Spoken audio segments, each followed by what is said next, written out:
Hi everyone. I ran into an example on ALEKS that has a different feel compared to those examples we have seen in class. So I wanted to create this quick video to give you heads up on how to handle this kind of question. So looking at the first example, the mean SAT score in mathematics mu is 531.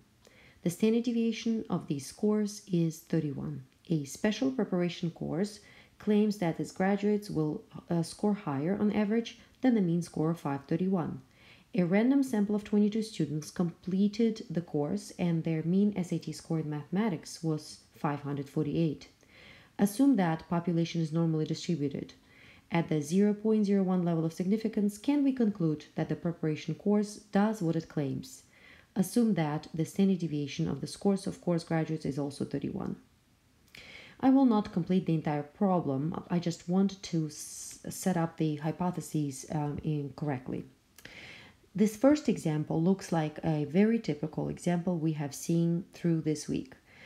I have a claim and I would like to have evidence or to find evidence to support that claim.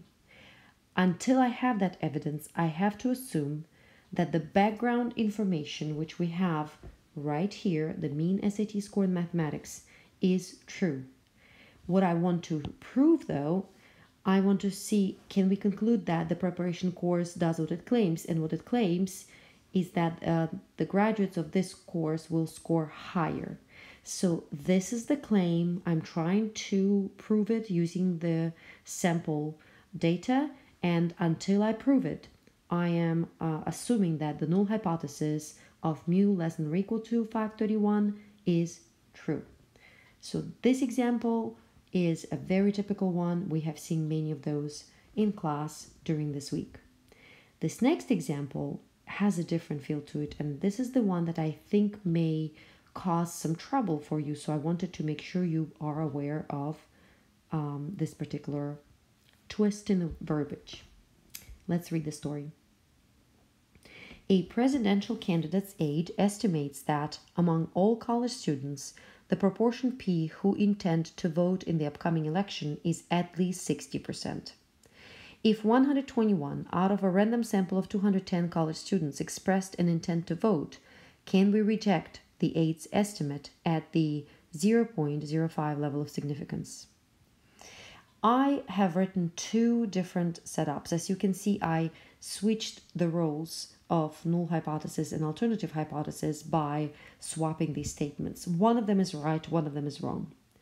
If I use the same approach as we have seen in a very typical example through this week, my first statement right here, the presidential candidate aide estimates that among all college students, the proportion P who intend to vote in the upcoming election is at least 60%. It seems that it's a typical claim that I need to find evidence for, and it should be right here. That's my first impression based on everything we have learned this week. However, there is one phrase that completely changes the whole story. The phrase is the following: can we reject the aide's estimate at this level of significance? The word reject is the key word that changes everything. Why? Because I cannot reject alternative hypothesis because I'm not sure it's even true. How can I reject something that I cannot assume to be true yet?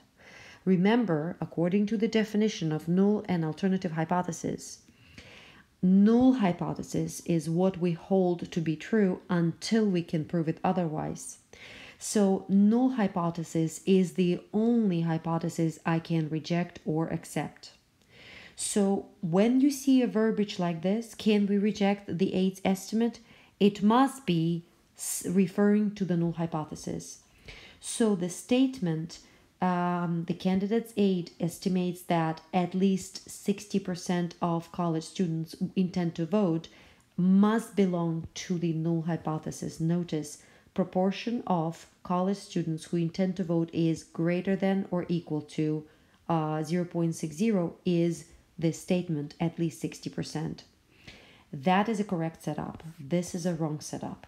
So that's the tricky part, because in every problem, nearly every problem we did this week, we always read the story and we went straight into alternative hypothesis to rephrase the statement we're trying to prove. In this case, we're not trying to prove anything, we're trying to reject or accept something, and that only can refer to the null hypothesis. So that's the tricky part.